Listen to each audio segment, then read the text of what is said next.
ફરિયાદ નોંધવાની પરિસ્થિતિ ના ઉપસ્થિત થાય તે માટે આપણે EFIR સિસ્ટમ આપણે શરૂ કરી છે.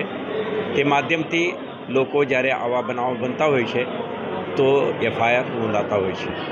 ટેકનોલોજીના આધારે જ્યારે આપણે લોકોના ઘર આંગણે સેવા પૂરા પાડવા માંગીએ છીએ, એ જ આઈડિયાને આગળ વધારીને જ્યારે આપણે ઇન્વેસ્ટિગેશન અને ડિટેક્શન કરીને ચોરાયેલ મુદ્દામાલ પરત મેળવીએ છીએ, આ મુદ્દામાલને પણ ભોગ બનનારને, વિક્ટિમ્સને પરત આપીએ, આ અભિગમ ગુજરાત પોલીસનું રહ્યું છે. ખાસ કરીને વડોદરા શહેરમાં આપણા પ્રયત્નશીલ છીએ.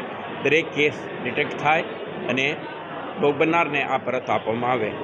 આજે આપણે જોયું કે શહેરમાં નોંધાયેલા 87 મોબાઈલ થેફ્ટ કેસીસ અનુસંધાને જે ખાસ કરીને ઝોન 2 અંતર્ગતના પોલીસ સ્ટેશનોમાં પોલીસે